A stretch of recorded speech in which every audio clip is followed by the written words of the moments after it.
நாளைக்கு பண்ணிடலாம். இந்த ஒரு வாக்கியம் உங்கள் வாழ்க்கையில் எத்தனை முறை உங்களை ஏமாற்றி இருக்கு?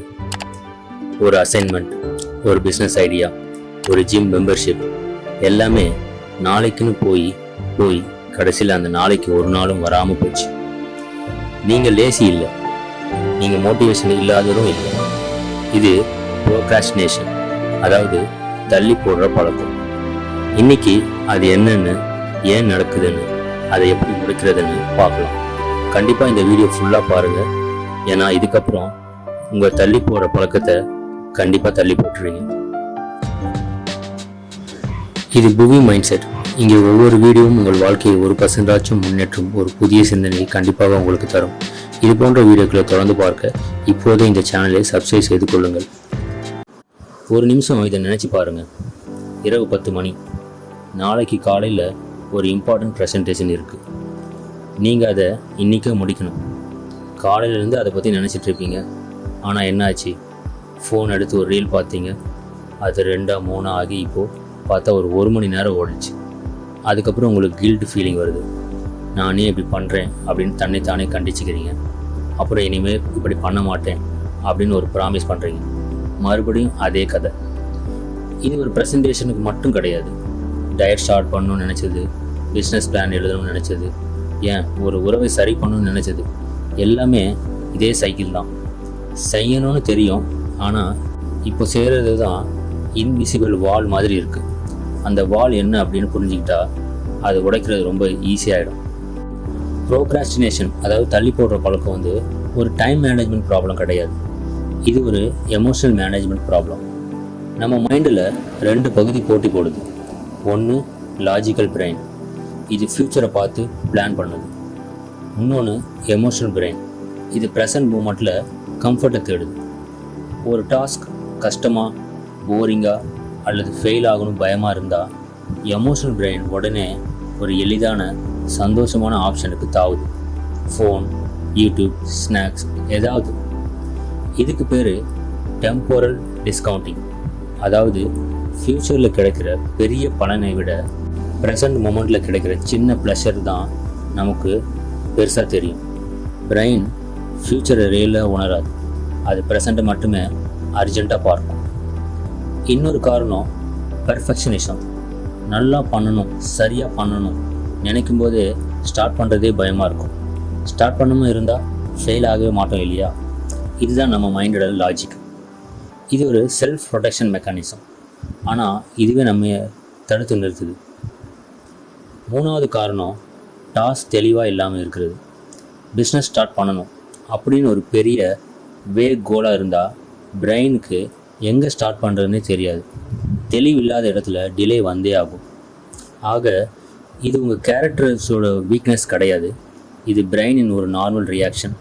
இதை புரிஞ்சுக்கிட்டா கண்டிப்பாக கில்ட்டு குறையும், சொல்யூஷன் தெளிவாகும். இப்போது ப்ராக்டிக்கலாக இன்றைக்கே அப்ளை பண்ணக்கூடிய 5 டிப்ஸை பார்க்கலாம். முதல் டிப்ஸ், 2 நிமிட ரூல். எந்த டாஸ்கையும் 2 நிமிடத்துக்கு மட்டுமே பண்ணுவேன் அப்படின்னு ஸ்டார்ட் பண்ணுங்க. புக் எழுதணும், 2 நிமிடம் ஒரு பேராகிராஃப் எழுதுவேன். ஜிம் போகணும், 2 நிமிடம் ஷூ போட்டு ரன்னிங் போவேன். ஏன் இது வேலை செய்யும்னா, பிரெயினுக்கு பயம் டாஸ்க்கை பற்றி இல்லை, ஸ்டார்ட் பண்ணுறதை பற்றி தான். ஒரு தடவை ஸ்டார்ட் ஆகிடுச்சுன்னா மொமெண்டம் தானாக வந்துடும். 2வது டிப்ஸ், டாஸ்க்கை மைக்ரோவாக உடைங்க. ரிப்போர்ட் எழுதணும் அப்படின்னு ஒரு பெரிய டாஸ்க்காக வச்சுக்காம இன்ட்ரோடக்ஷனில் ஒரு சென்டென்ஸ் எழுதுகிறேன் அப்படி மைக்ரோ ஸ்டெப்பாக மாற்றுங்க. டாஸ்க் எவ்வளோ சின்னதாக தெளிவாக இருக்குதோ டிலே அவ்வளோ குறையும். கோல் பிரெயினுக்கு கன்ஃபியூஷன், கிளியர் மைக்ரோ ஸ்டெப் பிரெயினுக்கு ஆக்ஷன். 3வது டிப்ஸ், ஃப்ரிக்ஷனை குறைங்க, என்வைரன்மெண்ட்டை மாற்றுங்க. ஃபோனை வேறு ரூமில் வச்சுட்டு படிக்க உட்காருங்க. ஜிம் பேக்கை முதல் நாள் இரவே பேக் பண்ணி வச்சுடுங்க. நல்ல ஹேபிட் எளிதாக ஆகும்படியும், பேட் ஹேபிட் கஷ்டமாக ஆகும்படியும் என்வைரன்மெண்ட்டை டிசைன் பண்ணுங்கள். வில் பவரை நம்பாமல் சிஸ்டமை நம்புங்க. டிப் நம்பர் 4, அதிக பெர்ஃபெக்டாக ஆக முயற்சி பண்ணாதீங்க. நல்லா பண்ணணும், தப்பே இல்லாமல் பண்ணணும் நினைக்கும் போதே ஸ்டார்ட் பண்ணுறதே கஷ்டமாகுது. பெர்ஃபெக்டாக முயற்சி பண்ணி ஒரு வார்த்தையும் எழுதாமல் இருக்கிறத விட தப்பாக இருந்தாலும் பரவாயில்ல, நான் பண்ணுவேன் அப்படின்னு ஒரு ரஃப் வெர்ஷன் செய்யுங்க. எடிட் பண்ணுறது, ஷார்பன் பண்ணுறது எல்லாம் அப்புறம் பார்த்துக்கலாம். முதல்ல வேணுங்கிறது என்னென்னா பெர்ஃபெக்ஷன் இல்லை, ப்ரோக்ரஸ் தான். 5வது டிப்ஸ், உங்களுக்கு ஏன் அந்த டாஸ்க் பிடிக்கல கண்டுபிடிங்க. நான் ப்ரோக்ராஸ்டினேஷன் பண்ணுறேன்னு சொல்கிறதுக்கு பதிலாக இந்த பர்டிகுலர் டாஸ்க்கை ஏன் நான் அவாய்ட் பண்ணுறேன் அப்படின்னு தன்னைத்தானே கேளுங்க. போரிங்காக இருக்கா, கன்ஃபியூசிங்காக இருக்கா, ஃபெயில் ஆகிடுவோன்னு பயமாக இருக்கா அப்படின்னு கண்டுபிடிங்க. ரூட் ரீசன் தெரிஞ்சால் சொல்யூஷன் வேறு மாதிரி இருக்கும். போரிங்காக இருந்தால் அதை இன்ட்ரெஸ்டிங்காக மாற்றிக்க ஒரு வழி கண்டுபிடிங்க. கன்ஃபியூசிங்காக இருக்கா, ஒருத்தரிடம் கேளுங்க. பயமாக இருந்தால் அந்த பயத்தை உடைக்க சின்னதாக ஏதாவது முயற்சி பண்ணி பாருங்கள்.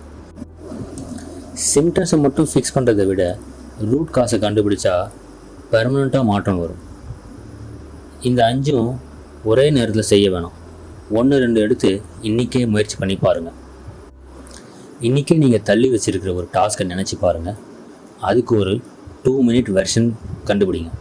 எக்ஸாம்பிள், ரெஸ்யூம் அப்டேட் பண்ணணும் அப்படின்னா 2 நிமிடம் ஒரு செக்ஷனை மட்டும் எடிட் பண்ணுறேன் அப்படின்னு மாற்றுங்க. 1000 சொற்களை விட ஒரு செயல் தான் பெரிய விஷயம். அதே மாதிரி 1000 தியரியை விட ஒரு ப்ராக்டிக்கல் தான் பெரிய விஷயம். ஸோ கண்டிப்பாக இதில் சொன்ன ஏதாவது ஒரு விஷயத்த நீங்கள் உங்கள் லைஃப்பில் ஏதாவது ஒரு ப்ரோக்ராஸ்டினேஷன் டாஸ்க்கை எடுத்து அப்ளை பண்ணி பாருங்கள். கண்டிப்பாக நிச்சயமாக சொல்கிறேன், அட்லீஸ்ட் 1% பெட்டர் தென் பிஃபோராக நீங்கள் இருப்பீங்க.